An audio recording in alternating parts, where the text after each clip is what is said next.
I would now like to start the session with Dr. Sonal. So her topic, we are going to cover all aspects of diabetic retinopathy as far as unconventional maneuvers are concerned. Most of the techniques that will be shown here are not the run-of-the-mill techniques that you see normally in your surgeries. We tried to do it a little bit different. Let's see how much we've been successful there. So Dr. Sonal, over to you. Her topic is going to be do or die with the pun intended, differential staining for epiretinal layers. Dr. Sonal is a very prominent retinal surgeon in Mumbai in private practice, and she has a lot of wonderful videos to show. Over to you, Sonal. Thank you, Saumil. Thank you for making me a part of this IC. It's always a pleasure. And I think I'm starting this talk with all of you, and probably just a very important thing to hear for us is these dyes have changed our life, and let us not die. So, okay. An interesting case of a PDR patient. I'm going to just decrease the volume for a minute. Yeah. Came in with like a large fibrous prolif at the disc. You see that entire prolif that is there, and ideally you could lift the edge of the prolif without even staining it, but I thought that staining with the dye will give you a nice simpler edge, and especially the very atrophic retina, you have all sclerosed vessels, you're very scared of trying to cause breaks or cause a lot of bleeders there. So the dye will give you a margin and let you beautifully peel it from outward inside, not inside out, which we normally do in diabetic patients, and also stain the ILM better for us, and do a good ILM peel. In some cases, in these kind of patients, you would want to leave the ILM at the fovea, like a fovea sparing ILM, because you do not want to cause a lamellar hole, and you trim the fibrous prolif instead of trying to peel it completely at the disc and causing more bleeding. So this was the pre and the post-op of the patient, and with oil in the eye, and patient has done extremely well after surgery. This is a series of cases. This is a recalcitrant diabetic macular edema with a ERM, and you see how beautifully once you do a PVD, you stain the entire ERM. Though ERMs don't pick up the blue dye, but sometimes you may at least get a fine edge to see the ERM in such cases. And here you see that the ERM has not kind of picked up the dye, but you still can get an edge to peel the entire ERM. And once this is done, you're very confident that you've removed the entire membrane.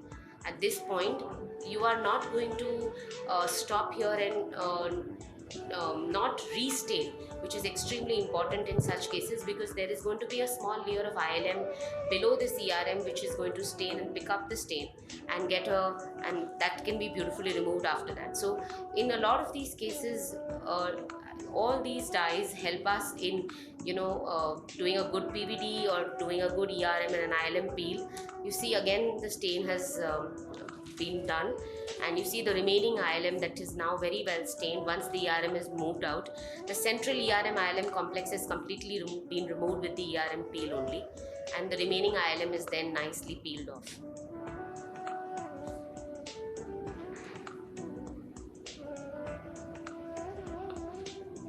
And this was the post-op of the patient.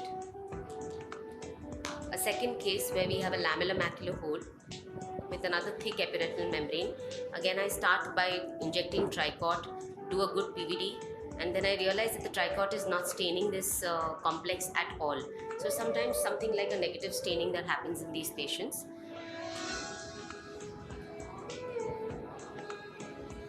Post which we put the brilliant blue dye. The brilliant blue beautifully stains the entire membrane and the entire complex. So the entire complex, once it is stained, you will get a very good edge to the complex, and you see that the entire stain with the tricot and the brilliant blue together help you to pick up the membrane very well. It's a very, very thick membrane. It's got a small attachment right next to the fovea, and it's very tightly adhered over there. So you have to be very careful when you're peeling that part, because you may just cause a small break over there. A restain with the brilliant blue is done, and the remaining ILM is then very well peeled off. So they give you a great differentiation when you're seeing the membranes. They give you a very good edge to pick up. I'm also a lover of Tanno's forceps, so I use Tanno's very frequently, though a lot of people don't use Tanno's now, but I like using the Tanno's forceps, giving you a small edge that is always there, and then the entire ILM is peeled off.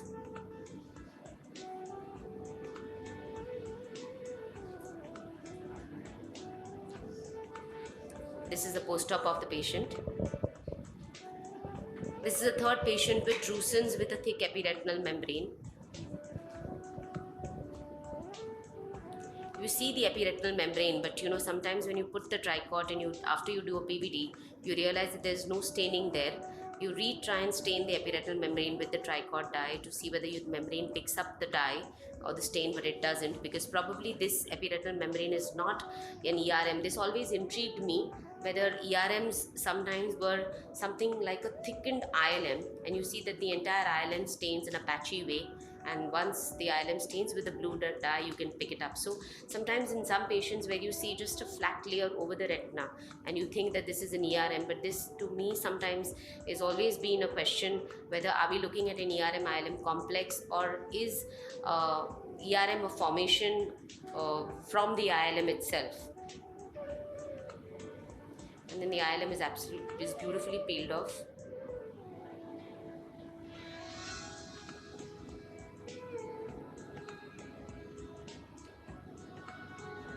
And this was the post-op of the patient with achieving a good foveal contour back. This is another patient where you see a classic thick epiretinal membrane with cystoid macular edema. And once the PVD is done and the tricot is put, now here in this case you actually can see that the membrane has picked up the tricot dye and you are able to peel it off well.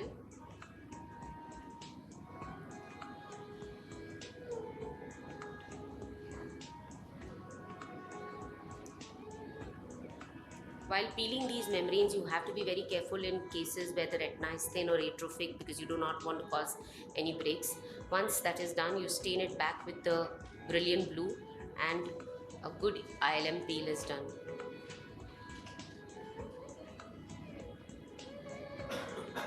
So both these dyes have genuinely helped retinal surgeons today to do a great vitrectomy, induce a good PVD, get the edges of the epiretinal membrane and the ILM very well, and do a good peeling and change the pattern of retina surgery to a large extent. The brilliant blue also helps us in a lot of patients where we want to peel membranes below a PFCL bubble in cases of detached retina. So these dyes have always helped us in a lot of different surgeries, and this has been always there. Spontaneous ILM avulsions are a possible precursor to ERM formation. Thank you. Do dye so that you can see these beautiful dyes. That was an excellent talk, Sonal. Very, very wonderfully shown videos, especially catering to the ILM aspect of membranes and diabetic retinopathy. We're going to have a lot on the ERM and the double layers or the two layers of diabetic membranes, one being the hyaloid and the other ERM, so to say, in a skytic, vitreous and diabetic in the subsequent talks. If anyone has a doubt on this, can please ask questions. Or we can go on to the next two set of talks and then we can take it all as one together. Okay, so now I call upon Dr. Gagan Bhatia. He's from Shroff Eye and he's going to be presenting on the basics of bimanual diabetic surgery with sharing a few tips and tricks, and that will be carried forward by Dr. Supriya in the subsequent talks. So we have two talks catering to bimanual retinal surgery.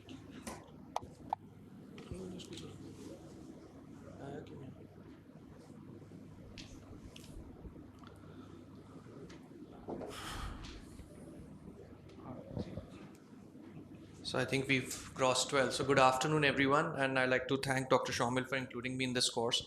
And I hope I'm able to do justice to the topic. So, what is basically what we need to understand in PDR is that it is basically a vascular vitreous retinopathy. And what basically differentiates it from PVR is the vascular nails, which are basically the vascular connections between the fibrovascular tissue and the retina.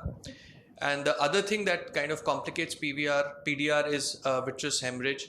And the third thing that we really need to understand is vitreoschisis, right? So Now, why it is important to understand vitreoschisis? Because it basically helps us to kind of very critically kind of delineate the plane of dissection that we need to get into, and it also kind of supports, you know, the ideology that we don't kind of unnecessarily cause more trauma by you know, taking care of these membranes. And what it makes very critical is to find the absolute right critical plane of dissection, so as to have a very safe surgical outcome.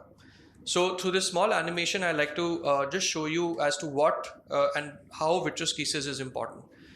So as I told you that there hemorrhage is one of the important components of vitreoschisis of PDR. So what hemorrhage does is it basically cleaves the vitreous cortex into two leaves, the anterior leaf of the vitreous cortex and the posterior leaves of the vitreous cortex.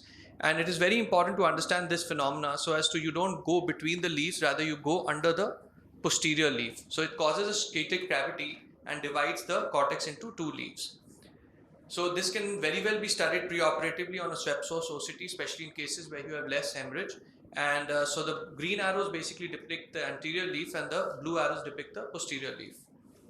And obviously you go through various scans and you study the case before the surgery, before you plan your surgery and go ahead. This has also been documented in literature elsewhere. So diabetic vitrectomy, obviously there are a lot of factors which need to be taken into consideration, but I would be just concentrating on the bimanual dissection. So why bimanual? And this is one of my favorite topics because I feel that I don't know, it just works well in my hands.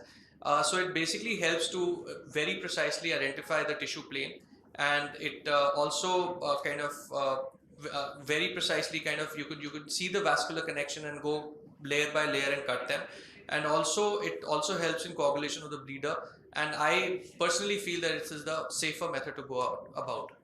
So in most of the cases you would, if you study the cases, or even if there is a vitreous hemorrhage and you find the case, I mean once you reach the retinal part, you will be able to kind of delineate the plane. So in a normal PDR vitrectomy, you would basically find you could study the case and find the area of maximum separation and enter the hyaloid, and carefully then go to the area where you have these fixed attachments.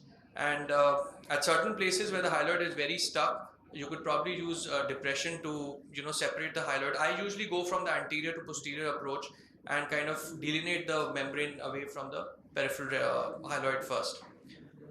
So now coming to bimanual surgery and why bimanual, as I told you. So in this case, this was basically a one-eyed lady with an extensive membrane. You can see the multi-layer vitreoschisis that is present, and the case was studied before we went in. And if you see bimanually, I mean it's very controlled. It's I mean you can very carefully see and judge where you're going. Definitely you can go unimanual and dissect the membrane into smaller smaller fronts, and then again go bimanually and carefully separate the retina, the membrane off the retina. And then you have these small islands which again can be taken care of. Again the bimanual way. And if you see, my biggest fear in this during this whole surgery was that I didn't want to make a break, because I didn't want to put tamponade, and for the basic reason that she was one-eyed, and this was during the COVID time, so I didn't want to increase her problems morefold. And so this is another way where you kind of go and you can use interchange between a cutter and a forceps. So if you have a bleeder, you can have a flute needle in one hand and a cautery in the other hand, and you can take care of the bleeder, which basically kind of clears the field, and you can do a bimanual cauterization of the heme, and it gives you a very good view, and you can carry on with the surgery. So ultimately the last island was also taken care of, and the last island was again taken care of, and the bleeder was cauterized, and ultimately we ended up with no tamponade. So now then comes the morbid situation. So the morbid situations is basically cases where you have a very anterior prolif. You could probably combine it with a phacoemulsification. You could have very adherent posterior hyaloid. You could have very adherent heme, or you could also have a detached retina to add to your problems. So this was a case of a combined detachment. This patient basically had an inferonasal pre-existing break. In this case, again, heme kind of helped because it kind of helped us to delineate the plane. Again, if you see that the traction on the underlying retina is very less if you go the bimanual way. I don't think that in a retina which is undulating like this, like waves of the sea, you go the unimanual way, you would definitely cause a break in the retina. So in my hands, again, I feel bimanual is the preferred way, and you can very carefully kind of separate the membrane of the retina and ultimately go towards the area of the break and not against it, so as to not increase the pre-existing break again. And so ultimately, again, in this case, we were able to take off the membrane atraumatically, and there you see that inferonasally there's a tiny pre-existing open, and ultimately fluid exchange and tamponade was done. So then we have this situation where you have a very thin atrophic retina and a very fibrotic membrane. Again, in these situations, I don't know how unimanual would work, because any undue traction in the opposite direction will cause a tear. And so I think bimanual is the way to go forward. And so very carefully, again, you see all those pegs, each and every peg you can visualize, and you can kind of cut your way through and very carefully take the retina. And if you see the anterior part of where the dissection I'm doing, you can always see those, those round reticular shitic areas. So I don't know, if you do it unimanually, I'm sure those will become a full thickness hole, and you will have multiple breaks, which would be very difficult to tackle.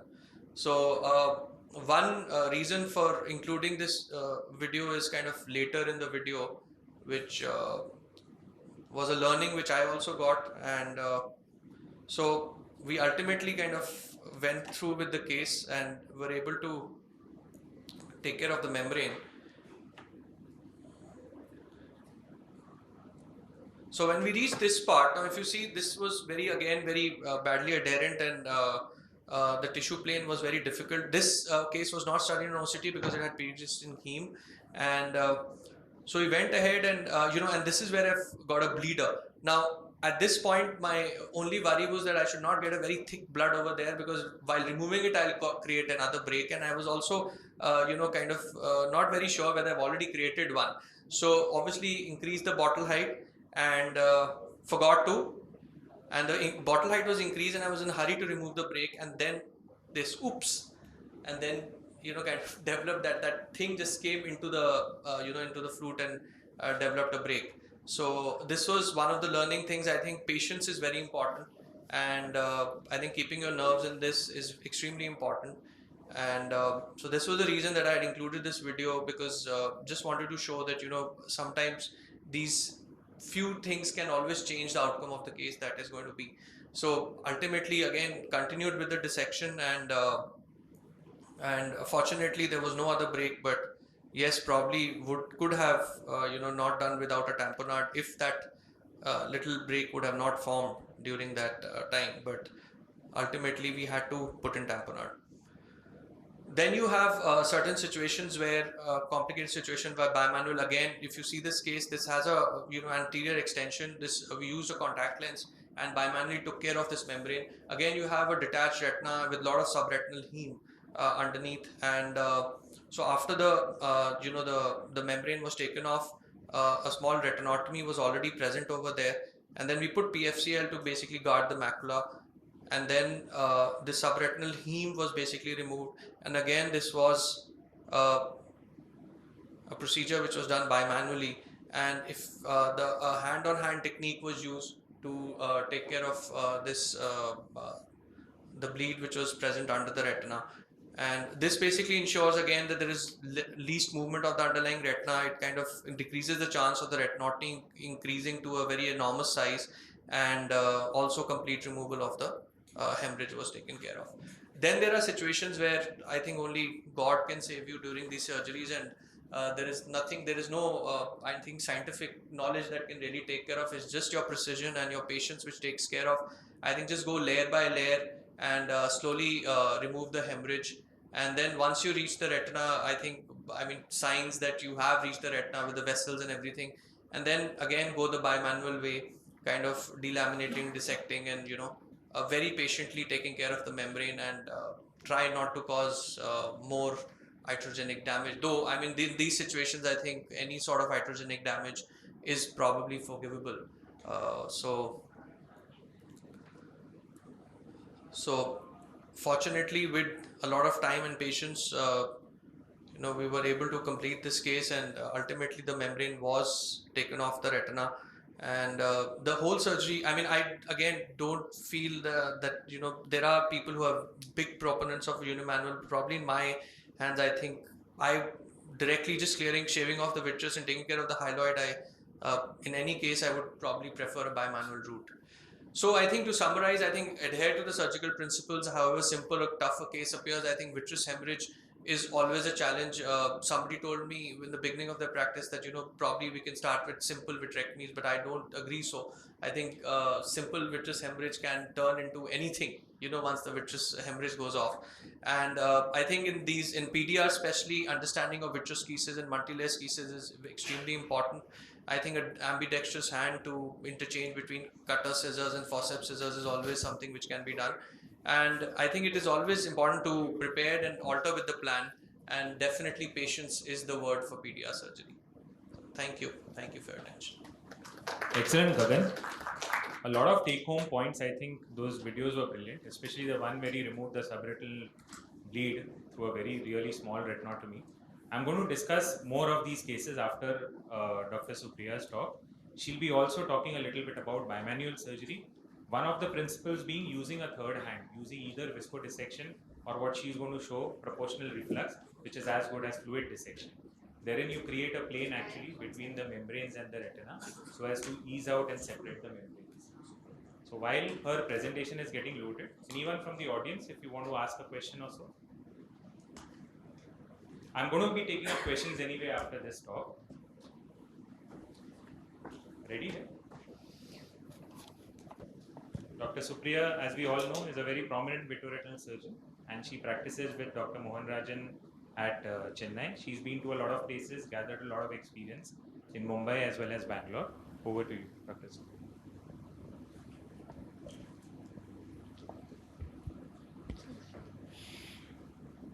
Sorry. Can you hear the music? Sound test.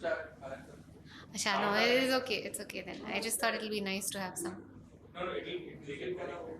It gets connected. Like his video did, her video did that.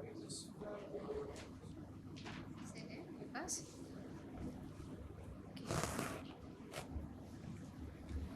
You don't have voice over in the, it's just music, right? So thoda volume और low रखना.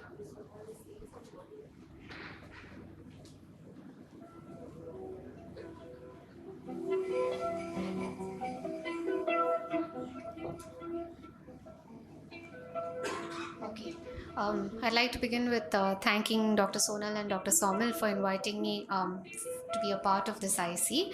Very honored to be a part of it among all the prominent speakers. So this is, I'm just going to show a gamut of cases where we've had adherent membranes.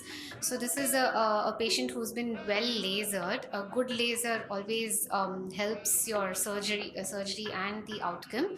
So lifting just with suction and the cutter, lifting the membrane off the disc. As you can see, some of the vessels are also sclerosed. So and the disc shows some amount of pallor. It was very easy to lift the membrane off the disc. I usually go posterior to anterior, but somehow all this anterior posterior, it doesn't really matter. It's where you get the cleavage that you go with. In the second case, another case of TRD, here I'm going anterior to posterior. The membrane is almost rolling back into the cutter, using forceps to lift it off the disc, get that cleavage. And sometimes it seems loosely adherent, and as you go along it, then you realize it's much it's adherent quite a bit. Then you go in with your cutter instead of just the membrane, and try and segment it as much as you can. Cautery wherever necessary is better to get done initially, so that your field is clear and it doesn't hamper your visualization to find the areas of cleavage. So I use less of forceps nowadays. It's mainly the cutter itself where you segment and as much as you can. It's very easy to go with the cutter in between the membrane and the retina, because of smaller gauges and the tip being the cutter tip being closer to the edge of the tip, the opening being closer rather. And with that itself, sometimes you can try and get areas of cleavage. This is pretty much rollback, where the membrane is loosely adherent and rolls back. You can see one bleeder there, one vessel there along the membrane, so which is going to bleed. So just cauterize it, and then that helps you go ahead with your surgery cleanly.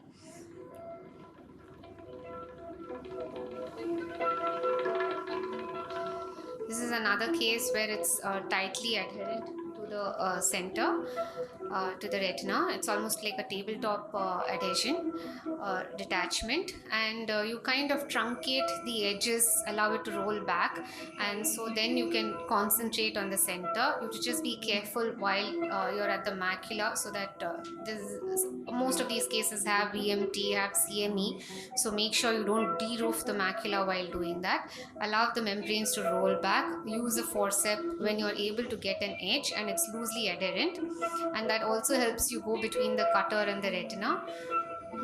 You don't have to eat up the entire membranes. You can leave small islands as you segment them, because the more you do, sometimes it bleeds post-operatively quite a bit. So as long as you're able to segment small islands without any traction between them,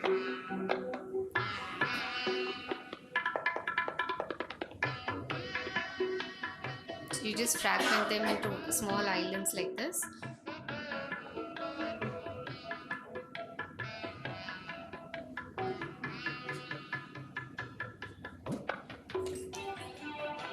The smaller bleeds you probably don't even need to cauterize. You can just increase the bottle height for a few seconds, and then it settles down by itself, and you can just continue with your surgery.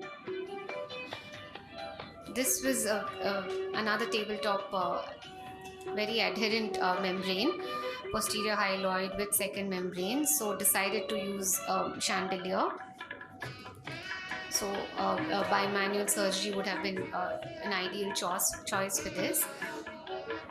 So that helps you, as Dr. Gagan very aptly mentioned earlier, gives you the ability to use both your hands, with which you can lift the membrane with one hand with your forceps, and then take your cutter and segment the membranes.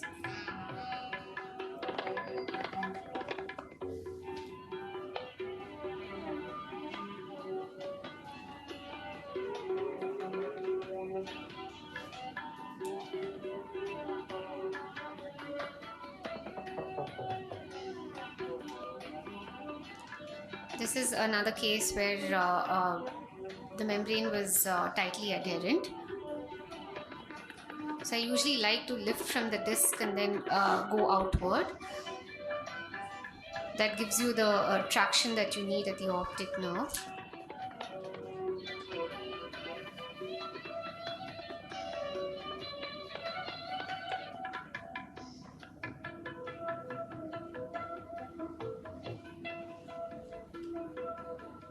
So you can use PFCL, you can increase the bottle height, switch it to air if required for hemostasis intraoperatively. This is a patient with dense astroid hyalosis, so didn't really know what I was getting into till the hyaloid, the crystals were cleared, till a complete vitrectomy was done, and then you see the membranes behind. But it had multiple focal adhesions, so it was easy to nibble the membranes between the focal points of adhesion.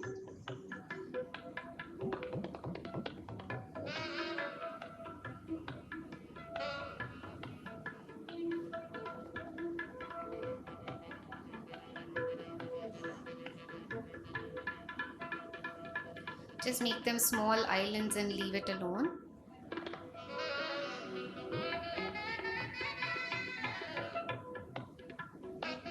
Just like literally nibbling small pieces, and this is made very easy with the 25 gauge cutters that we are now going to be constantly using.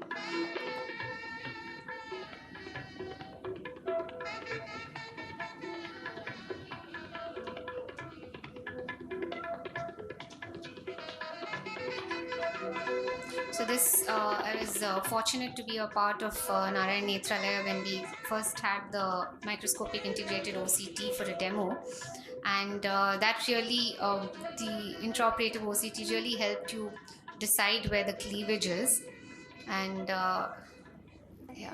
So just going to show you, sorry, the next slide. Just going to show you a bit, since proportional reflux was a part of my talk, just the theory of what proportional reflux is. So this is how it just pushes fluid into, through the opening of the cutter when you switch it on the foot pedal. And you can see Tricot demonstrating it very easily here. So that's what the theory is. And sometimes this can help you, one second. Yeah, this can help you push off the fluid or form a cleavage between the retina and the membrane. So after using the dye here, you can just, proportional reflux just helped you find that cleavage here between the disc and the retina. So it can be an added tool which is available in most vitrectomy machines. And sometimes it can just clear off the blood or help you find the cleavage. Visco can also be used for the same.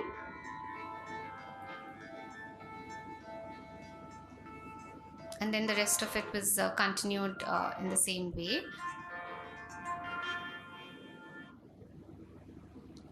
And this is the pre-operative and the post-operative picture of the same patient. Thank you so much. Thank you. Those were a very nice series of videos again. We have amongst us very two prominent vitreoretinal surgeons, Dr. Vatsal Parikh sir and Dr. Rajiv Reddy. So in the discussion that is to now follow about the dissection of membranes, obviously we have Dr. Atul Ursekar sir also. I would like to ask these questions, especially to the three of you all. Amongst others, you all are also free to ask those questions. Two words that kept coming across every time when those videos were shown. The first word was unfortunate use of language. First word was cleavage, which was mentioned a number of times. Not all of us guys are not that much unfamiliar with that word. And the second was bleeding. So what are the ways or tips and tricks that you guys have in order to manage first cleavage, second bleeding, apart from the ones that were shown here? Anyone from the audience as well as the speakers can answer that. Do you want, sir? Dr. Rajiv? Please.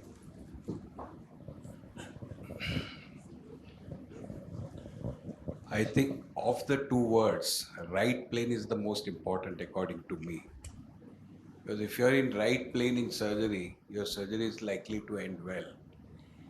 I've been doing bimanual surgery for almost 30 years now. Since 1992 was the first case I did bimanual surgery, and it was given, the concept was given to me by an anterior segment surgeon, a friend of mine, because they used to do phaco bimanually. So he said, why can't you do bimanual vitreous surgery? And in fact, in 2003 or 4, my paper on bimanual surgery, free paper in AIOS, was selected as the best retinal paper.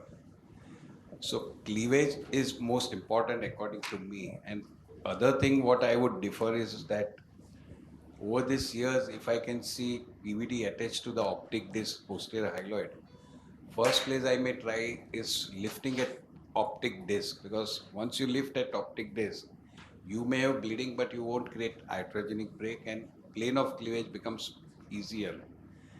Bleeding, you can increase bottle height, but again, I'm not too keen to increase bottle height because diabetic patients have compromised optic discs.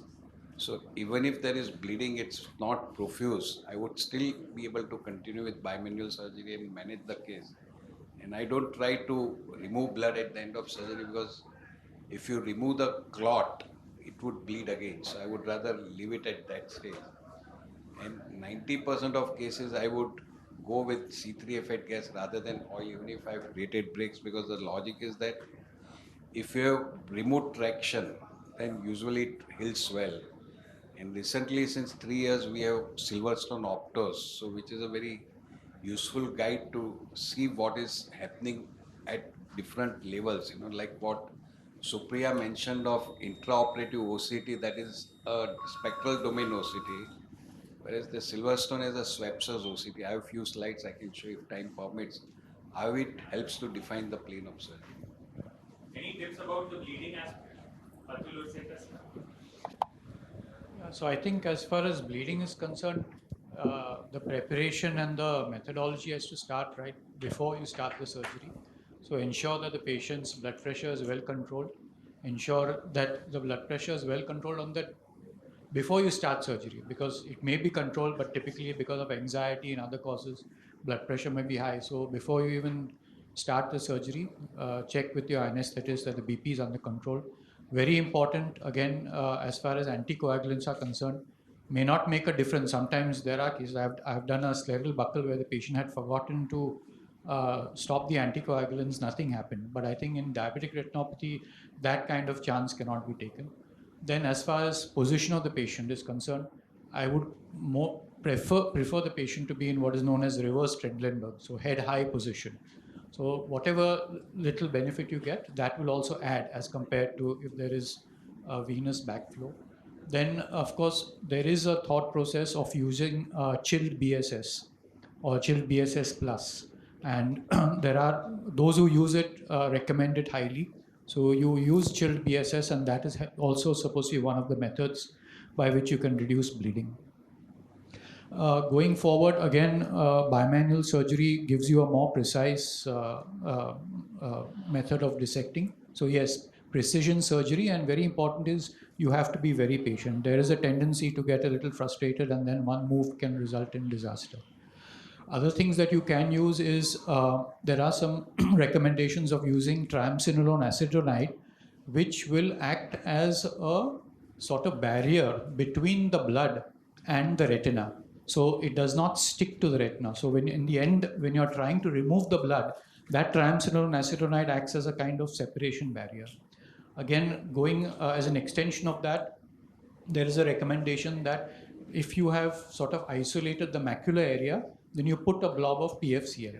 The idea is that you don't want the PFCL, you don't want the blood to stick to the macular area, because that's probably the most important area that you want to preserve.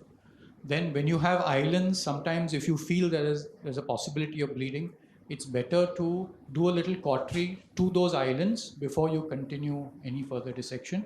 And of course, endolaser can be used as you do. So use laser as well as diathermy, but don't be too liberal, because after all, then you are going to produce damage. And if despite all that there is a lot of bleeding, then it's recommended that you can either raise the pressure or put in air and just wait for some time. Wait for 5 minutes, 10 minutes, hopefully allow the situation to settle down, and then sort of proceed with the surgery. And the other thing, which is, again, there's an article written about it and there's a lot of comments on that, is at the end of the surgery, you do a process of what is known as lowering the pressure. Like suppose say your pressure was say 35 or 30, go down, see where the bleeders start, and then you cauterize or endolaser it, go down to 20, again see which are things. So the idea is that you go to the lowest possible pressure and identify each and every one of the potential post-operative bleeders. So the idea is that you create a gradual process of hypotony, so that at the end of the surgery, the lowest possible pressure reading, you've identified the bleeders. I think these are a few points of practical importance. Yeah, very practical tip. That one, the last one especially. The way to identify the bleeder is go from a high pressure to a low pressure, and you see those points and you know where to exactly cauterize them. Apart from the ones what he has said, one important tip which is off record, which I have found to be very useful in my practice, is use intravitreal ethamsalate, which or epsilon aminocaproic acid. I think the name for it is PAUSE, the tablet that they use to prevent bleeding post-operatively in a lot of surgical cases of the abdomen and gynac and so on. So there is that intravenous preparation of ethamsalate. I found it to be very useful. You do not need to particularly cauterize those vessels, like how we inject adrenaline into the vitreous cavity so as to cause vasospasm. This will clot the vessels right there and then. So obviously it's an off-label use because it's not meant to be used in the intravitreal space, but because we're using intravenous, I think it's pretty safe to use it. What dose? 0.1, just about like how we inject triamcinolone.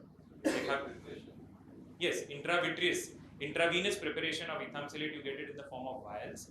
You take just Probably in a 1 ml syringe, you take about 0.2 or 0.3, and out of that, just inject 0.1 or you can even dilute it. What I do is you can take it in a 3 cc syringe, you take the whole thing, fill it up with saline, and just spray it wherever you feel bleeders are there, and it clots them there and there. Not documented as such, though there are a lot of confounders.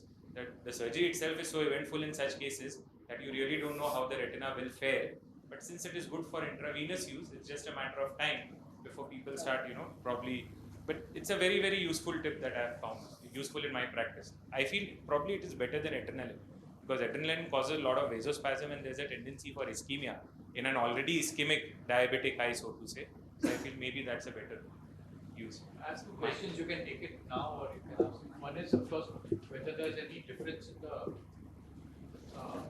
preference of using 25 or 27 gauge surgeries and when one would opt for one or the other, depending upon the thickness of the membrane. And second is, what are the thoughts on preparation of the surgery by giving anti-VEGF before? So the anti-VEGF question I think we'll take up at the end because there is a presentation on that. So we'll now proceed with Dr. Rajiv Reddy's presentation. He's going to be talking about the aspect of managing membranes only, but not at the posterior pole. We are talking about those invisible, seemingly invisible membranes which are there at the anterior hyaloid, and managing them is always a challenge because it's very difficult to visualize, especially in the eye that is compromised optically. So we are going to have an extended so to say armamentarium in our surgery. That's going to be by way of doing endoscopy, and he's going to try to simplify that. Dr. Rajiv needs no introduction. He's the head of services at LV Prasad. He used to head the retina with Doesn't matter. I'm Rajiv, that's it. vice chair and the next in line, so to say. He was the former head of department. He was my teacher and mentor as well. And he's an excellent vitreoretinal surgeon, apart from him being an able and a very good admin guy as well. So over to you, Dr. Rajiv, for the endoscope. So anterior hyaloid proliferation, why are we worried? Because we usually don't see them, and those are the ones which will cause most of the post-operative recurrent bleedings which we see. Usually we don't see them in unoperated eyes most of the time. Very times, especially the diabetics, tends to be posterior pole or mid periphery, but doesn't usually cause membranes in the periphery. So how do you see them first? Most commonly what we do is we'll examine retina. You see a well lasered retina, but still have an area where you still get a bleeding. The first thing I would do is, once the blood clears, I try to get an angiogram done to see if there is any still area of ischemia which is still there, which might need a treatment. And if it is, especially the ones where the bleeding happens after a time period where there was no bleeding after surgery and it starts bleeding again, that means there is some new vessels which are still persisting. Many times you do a surgery, there is still some bleed which is persisting, and that is not where we suspect an anterior hyaloid proliferation. But when you suspect an anterior hyaloid proliferation, we usually tend to do a UBM. So get an UBM done to see what's happening in the area which you usually don't see. Even with the wide angle viewing systems, we'll still not be able to identify these areas. I'll show you the images where you usually see them. And sometimes you see a NVI which is going up, and so it might give you an idea, okay, there is something which is happening which is still not getting controlled. But nothing like seeing them directly. So once you see them, you know that they are there. So the areas which usually we will not be able to see are these. If you look at this, that's seeing at ciliary body, ciliary processes. So this is not an anterior hyaloid proliferation of a diabetic retinopathy, but what happens here is the retina is pulled up anterior PVR. Usually we will not be able to see this unless you depress and remove the lens and see all that, and then only you will be able to identify this.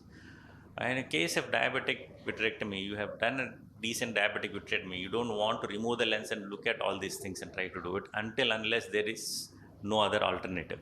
Because many times when you do an anterior hyaloid proliferation, when you see them, there is a small area of an anterior hyaloid proliferation with a new vessel which keeps bleeding. You don't need to remove all this to get that treated. So you may have to just do a localized cryo to that area or a laser to that area if you can see. Might take care of that, mainly because this is seen at the areas of sclerotomies which we had made. It used to be more often when we were doing regular vitrectomies or lenses, because there's a lot of vitreous used to be left behind.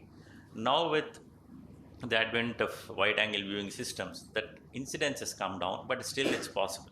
So that's why it's important to look at those smaller areas. So this is a endoscopic system which will help you to see what you don't usually see. So this is actually the view of eye from behind, and the lens from behind. So there are tissue which is growing behind, just at behind the iris and zonules. So you'll not be able to identify these things by regular viewing system. So that's where an endoscopic system comes into play. So what we are seeing here is, you can see, okay, hold on. Yeah. So this is how a regular viewing system works. So you see this angle, this is what is the retina which you can see. You need to see this area, this is where the anterior hyaloid proliferation is happening. You need to depress this and then try to see this area. So that is what is going to be difficult. So the endoscopic view is like this. The camera is here. You direct the camera wherever you want, you will see that area. So if you want to see the periphery, you direct the camera here, you will see this area. So that's the advantage. So if you see this image, this is the proliferation which is happening at ciliary body area. So this is useful not just in diabetic patients, even in the cases where you feel that there is a hypotony happening. You want to look at what is happening in the ciliary body area. That's the main advantage of having an endoscope, where it can be an additional tool. You might be doing a regular surgery using your 23 or 25 gauge surgery. You have a 23 gauge endoscope systems which can help you to use that as your light pipe. And whenever you want to see this area, you can actually see that by using an endoscope. So you have two views coming. One view is from your wide angle viewing system, another view is from an endoscope. So whenever you want to look at the areas which you cannot see usually with the regular viewing system, you can switch to this and then see them. So okay, hold on. I don't know if that light goes off. Yeah, so this is where an extensive membranes, if they're there. So you see that that's a sclerotomy port which is seen there. See that? So the sclerotomy has gone through that proliferation area. So when I try to looking at it, so you will usually not be able to identify this area. So once you identify, you may have to cut them. So the disadvantage is what we are talking about. We cannot do bimanual surgery. The advantage is you can see better than what you can see with normal. It is not difficult to do it, especially in this area. You don't have much of a retina sitting there. So once you make an opening, so you can actually go below the membrane. You see that I can go with the cutter behind the membrane and the pars plana and try to cut that area. So release that membrane. Once that one edge is lifted up, it becomes easier for you to remove it. So this is definitely an area, and you can use an endoscope to do a laser to that area. So you don't need a separate way to do it. The endoscope gives you an option of when you're seeing it, you can connect a laser and you can do a laser directly while you're seeing that where you're seeing. So the advantage of that is you can even do a laser to the area where you cannot see, the neovascles where you are seeing them. Even this is an extensive membrane which you are talking about. Even if it is a smaller area, but once you clear your vitreous, you see that whole retina seems to be fine. There is no other area of new vessels which are seen in unwell lasered retina. That's when I switch on my endoscope and see the peripheral area. Is there anything which I'm missing here? So the moment I see that, if suppose there is a smaller area, I might just do a laser. And if I see extensive area, that's when you get into a stage where you have to do a cutting of the membranes. So when it comes to cutting of the membranes, because you are working at the areas at ciliary body and zonules, so you may end up removing the lens. but not necessary that you have to remove the lens in all cases. So only the ones where there is an extensive membrane is causing, and then that's when we need to get into this. Because you cannot do a laser or cryo if there is an extensive membrane. That again will create a problem. So smaller areas, pinpoint small dot-like areas with the new vessels there, just do a laser.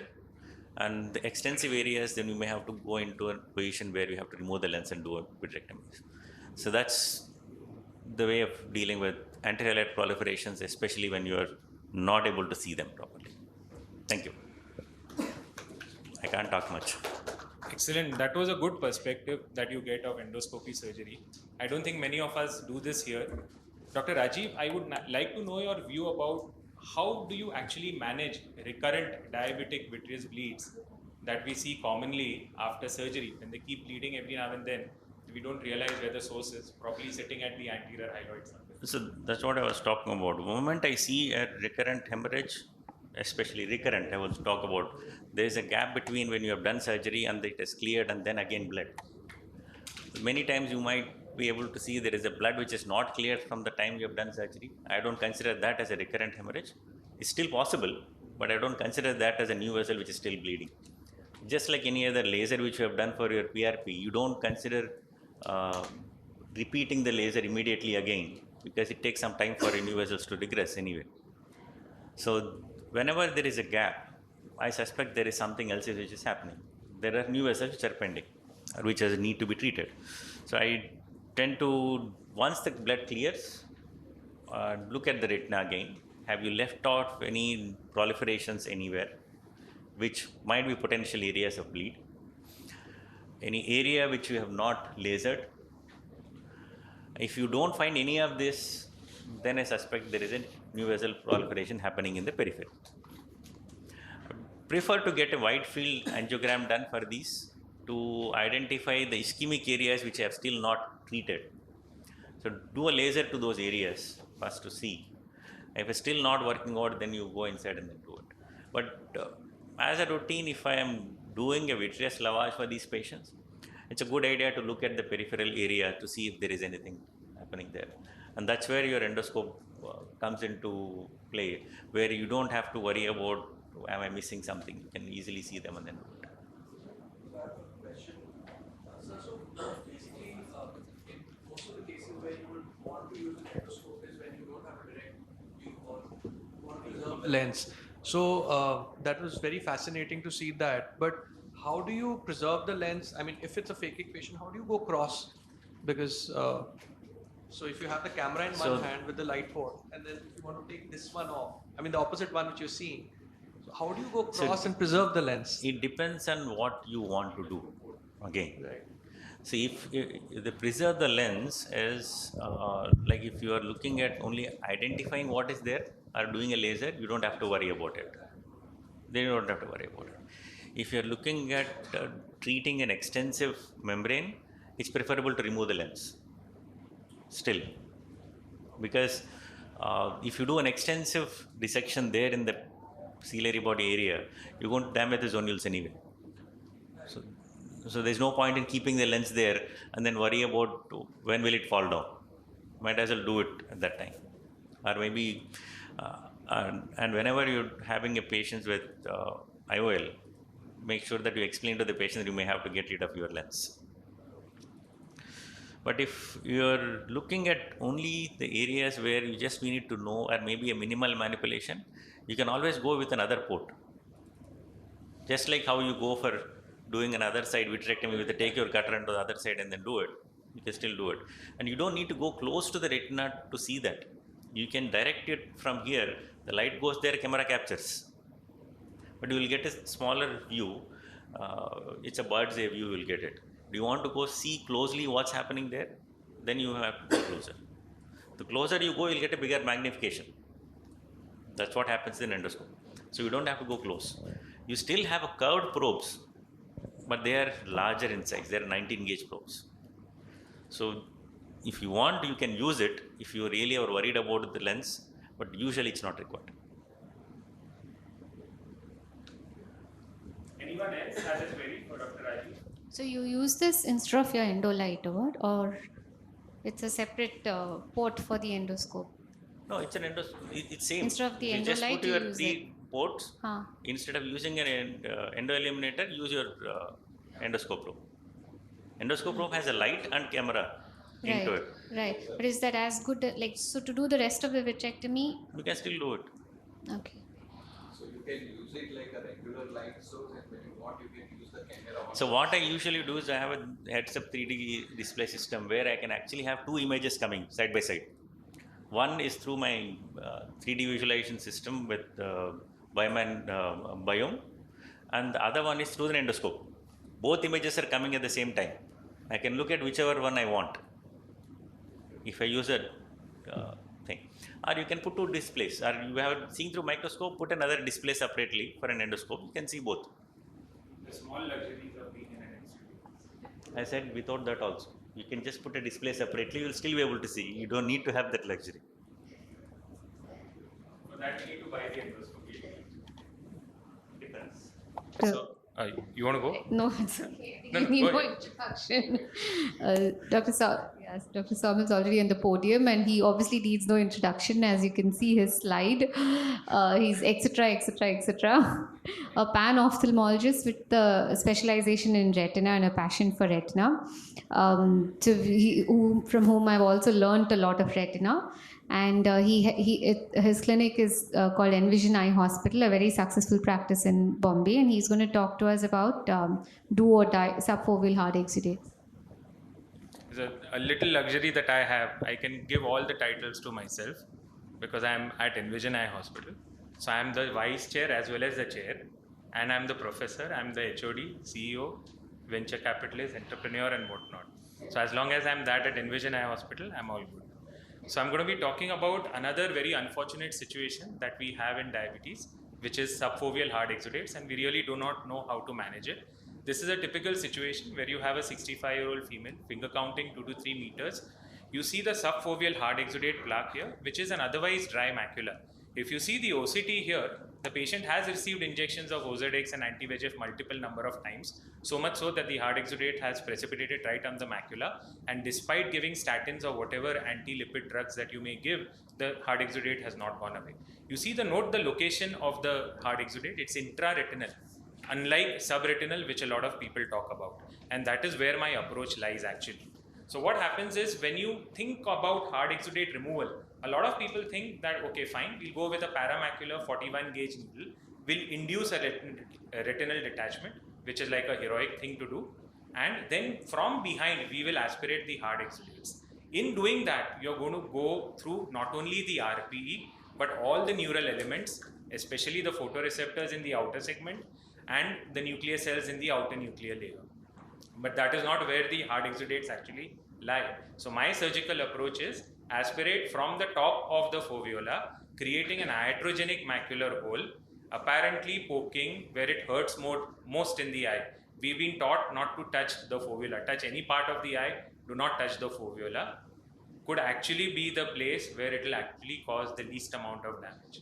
So this potential harm we are incurring only to the Mullerian connective tissue without causing any damage to the neural elements, because no neural layers exist beyond the OPL or the outer plexiform layer at the foveola. So we're using the unique foveolar anatomy actually to our advantage.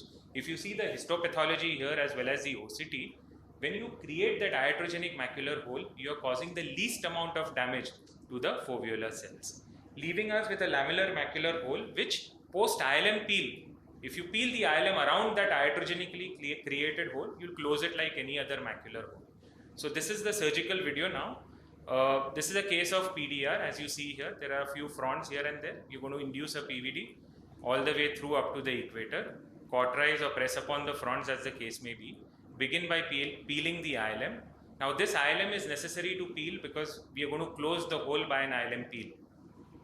So we need to be careful by peeling the ILM because the retinal layer is boggy at times, thinned out in places.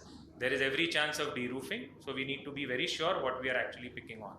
So after we have cleared the ILM, all we are left with is a plaque of hard exudate, which we sort of just nudge, make a small hole on the top of it, and go with the help of a cannula and just giving either active or passive aspiration, we take it out.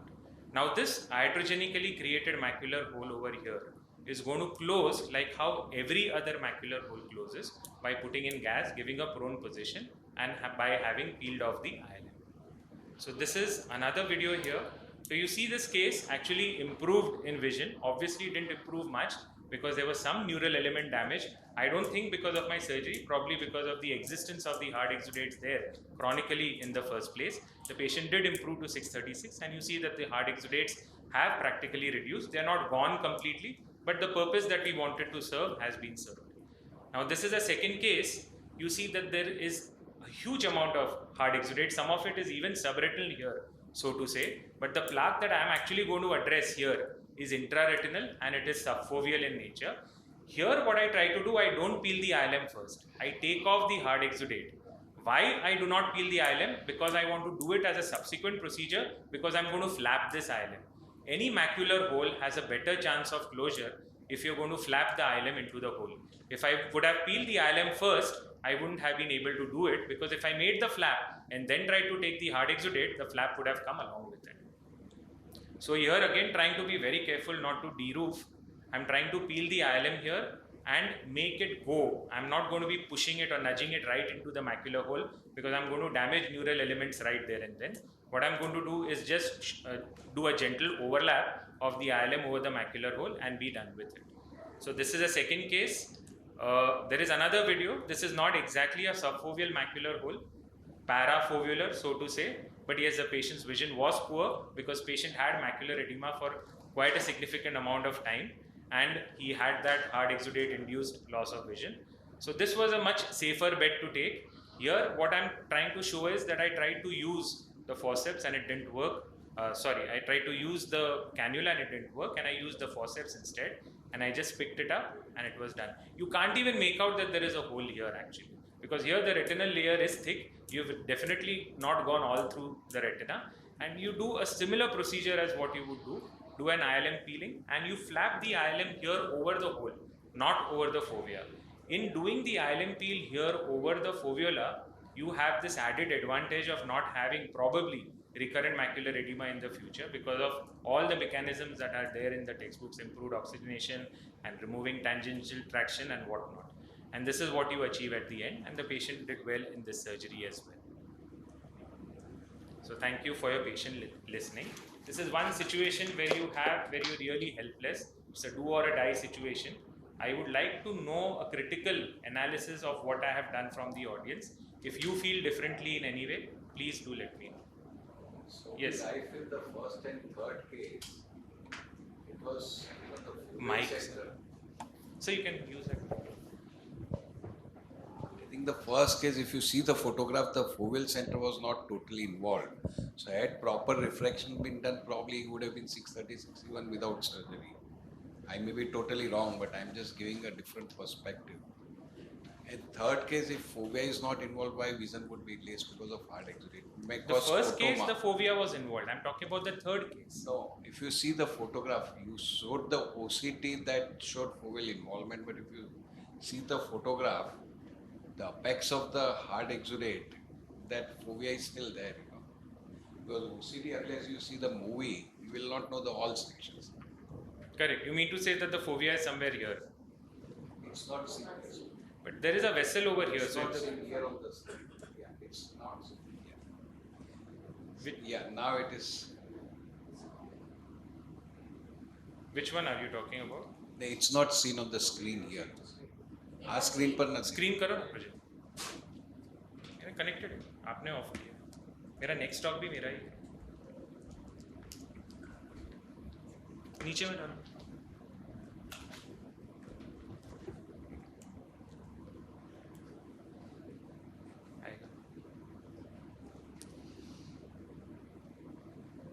I'm sorry, my bad. I think they're trying to project it again. Yeah. You mean to say here? Still not seen on the screen. क्यों ऐसा है भाई? Okay. Yeah.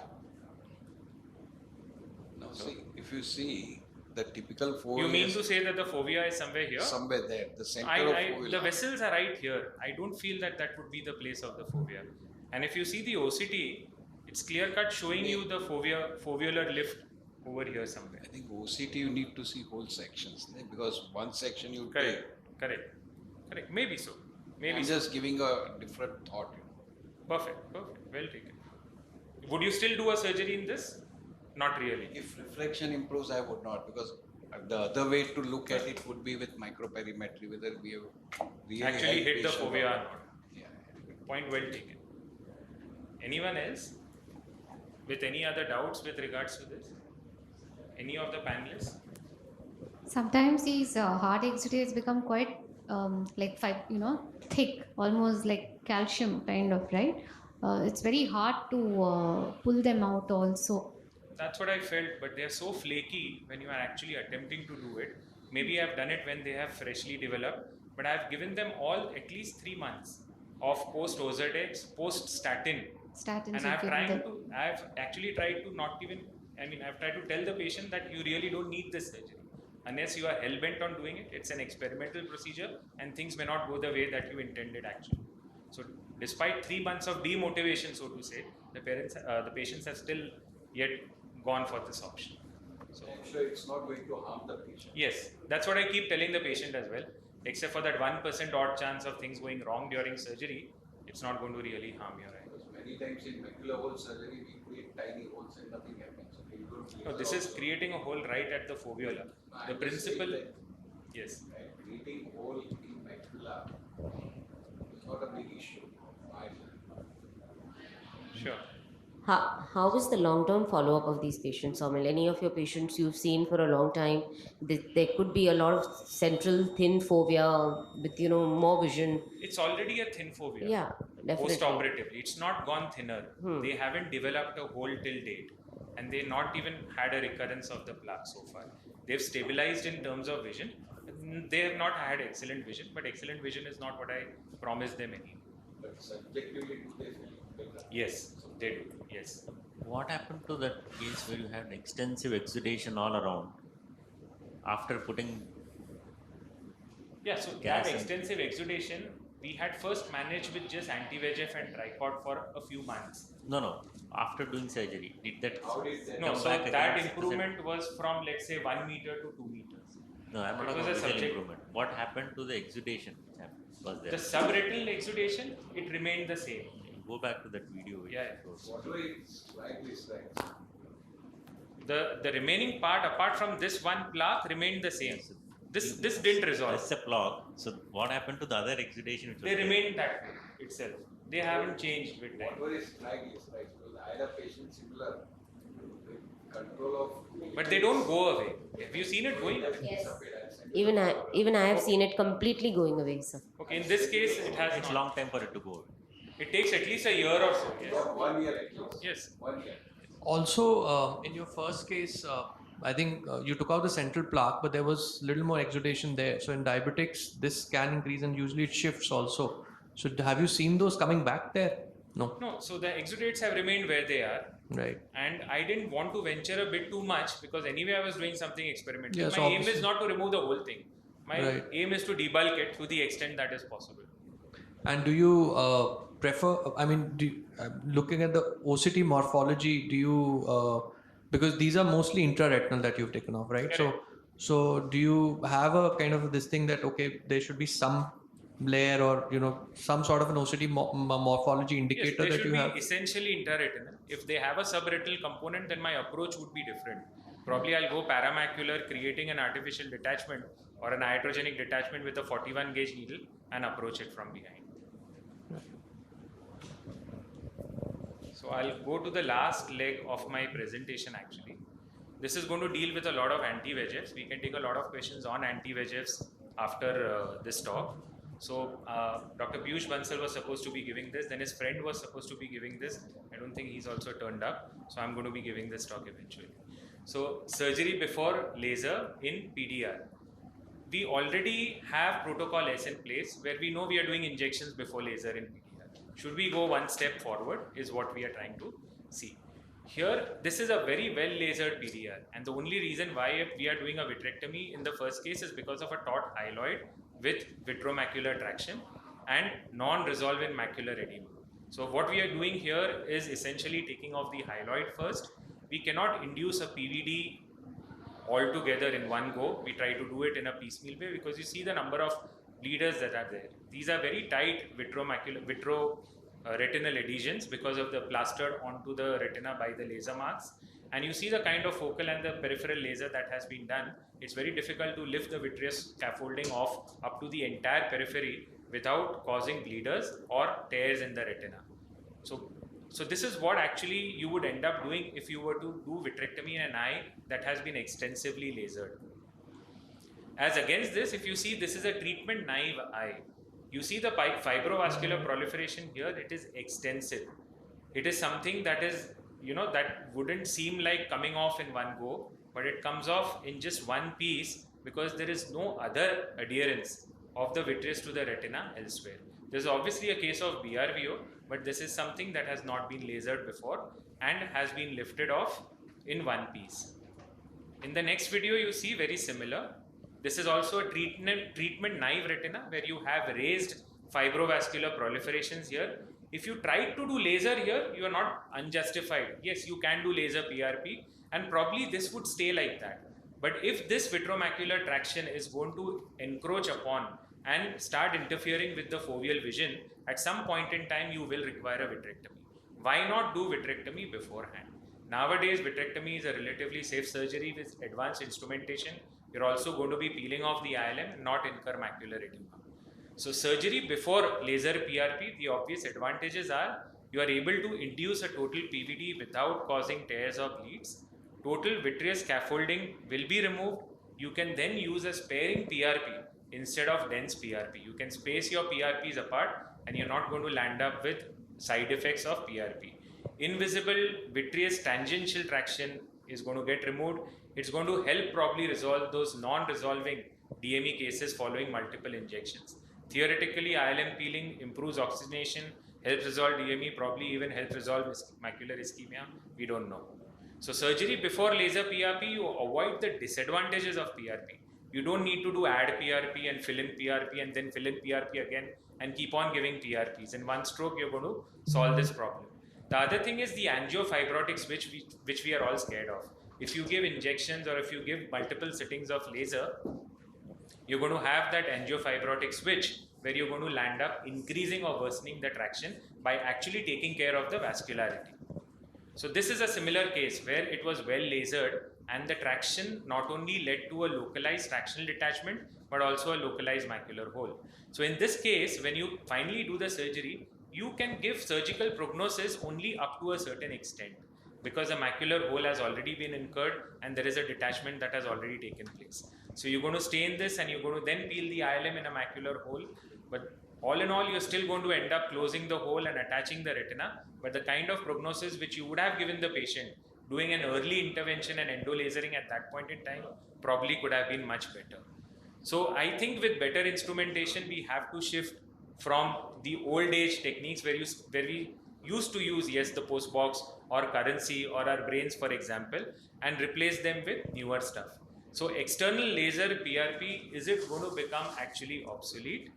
Protocol S already feels that laser PRP is obsolete.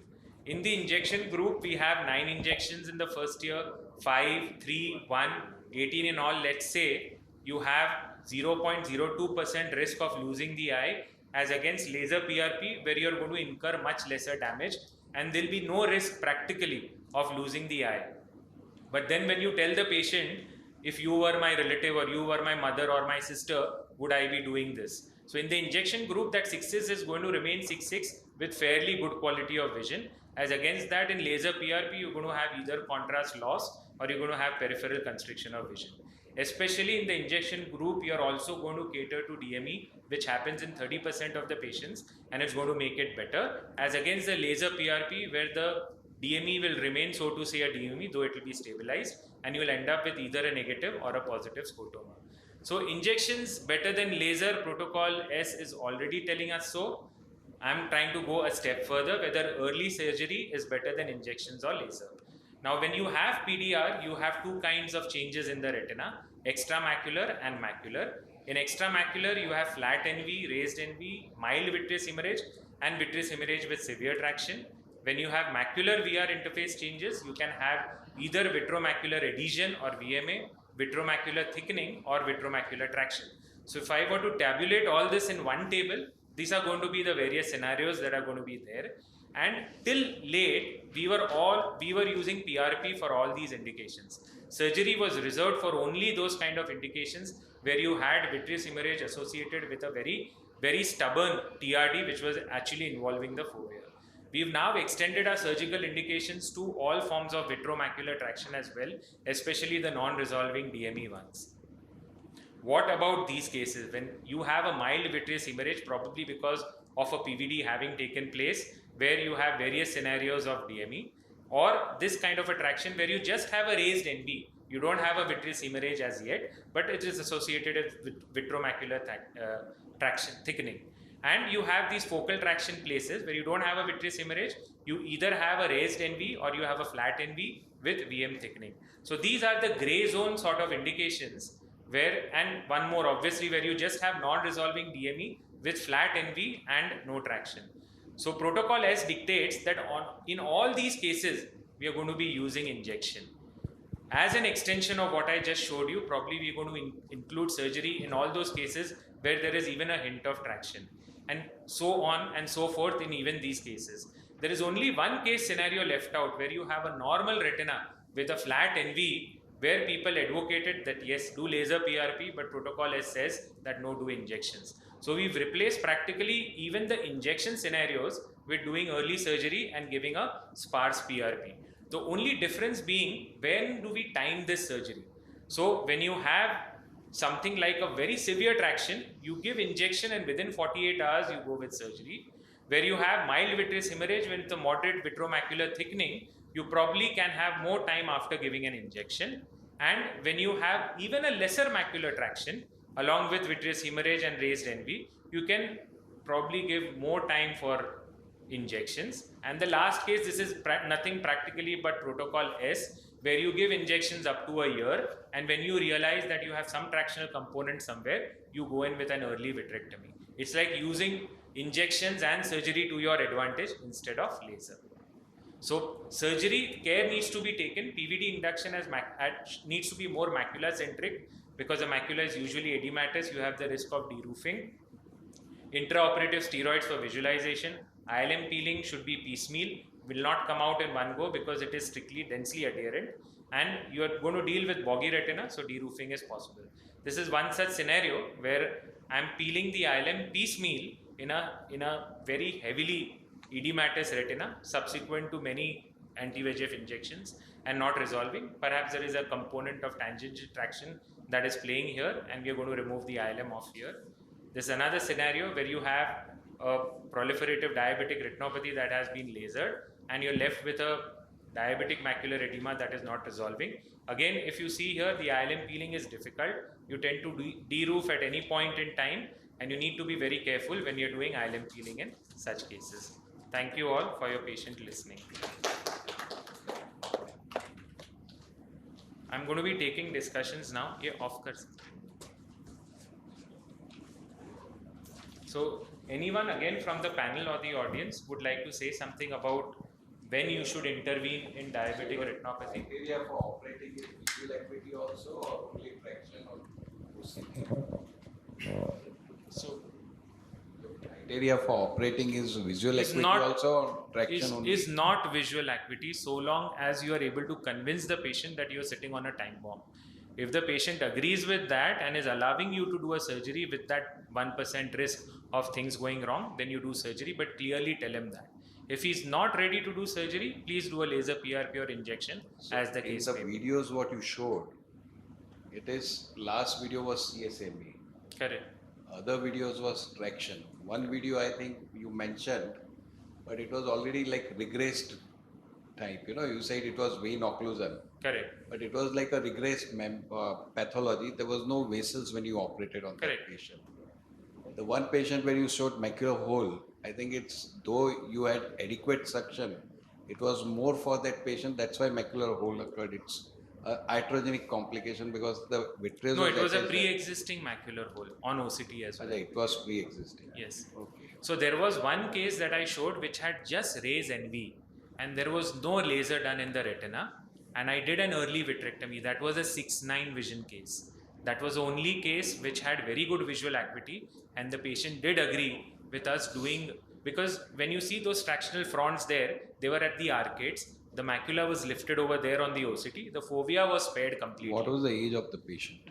It was, I would not remember it offhand. Because again, the question is that nowadays you see many young patients in 30s, 40s with this picture, and inducing PVD would be difficult, and In this case, there is a component of PVD that is already there. If you have a raised NV with a fibrovascular prolif, there is, yes, there will be a sciatic vitreous there, but there will be some component of PVD. Yes. These patients will not even do well in the long run, even if you just were to laser them. At some point in time, you will require to intervene by way of surgery. but a 6/9 patient, suppose you land in complication of surgery, is something difficult to pardon. I understand. That is one risk that we should be willing. I mean, it depends on individual risk-taking ability of the patient.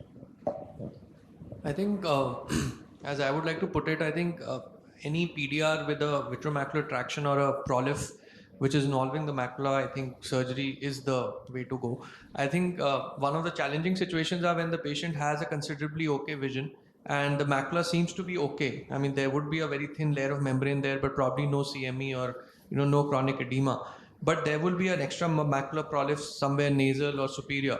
Now, point is whether one would go in ahead with the laser or not, because many times what happens is by doing a lot of laser, you induce a bit of traction and they end up with a bleed, and they come back and tell you that the laser caused the bleeding. So I think those patients maybe this approach is probably considerable. What I personally do is I just wait. So I explain them the pros and cons of waiting and the pros and cons of doing a laser, and I think probably then go ahead and ultimately, yes, they do need surgery. And I think we do need a long-term study to kind of really say whether going in early would be beneficial for them. Considering.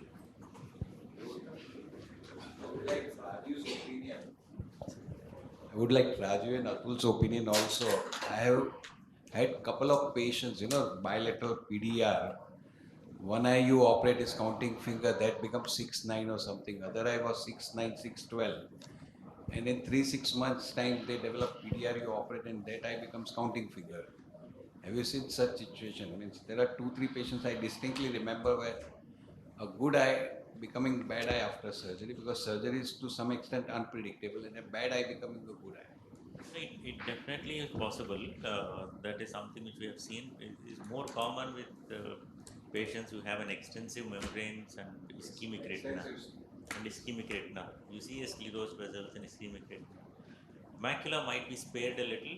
If you do an angiogram, you might see that only the perforation is still macula. Beyond that, there is nothing. Those are the ones which tend to behave like this. The vision might be good for that point of time. So what happens when you do a surgery? There are multiple factors in it. So that might create an ischemia later and all these things. So otherwise, if you are doing an earlier surgery, then the chances might not be that high. I know sometimes I feel that prolifs which are very adherent to the disc, they also sometimes do bad on you. When you do a segmentation around the disc, you don't start the PVD from. No, you don't start the PVD, but I think usually you would expect them to do much better because the national problem the macula has less. Any prolif which is with a broad attachment is something which I would hesitate to go in early, unless until there is a loss of vision. So early vitrectomy wants to address that problem, and it should not lead up to the broad attachment. How many eventually would lead in the That is something which See, if you do a PRP early in the course where you don't see a membrane formed already, I don't think most of them will go into any proliferation with membranes, thick membranes. But if you have already seen a membrane there and that time you are doing laser, yes, they have potential. But them you would have seen the membrane. Most common are the ones where there is a vascular occlusion component, like BRVOs or things like that. they have a thick attachment to the retina. So ultimately, you may have to do a bimanual dissection in these patients. Otherwise, you may not be able to get this out because difficult to get that flame in that area. If it's a small attachment, it's easier for you to go in between and go with cleavage and things like that.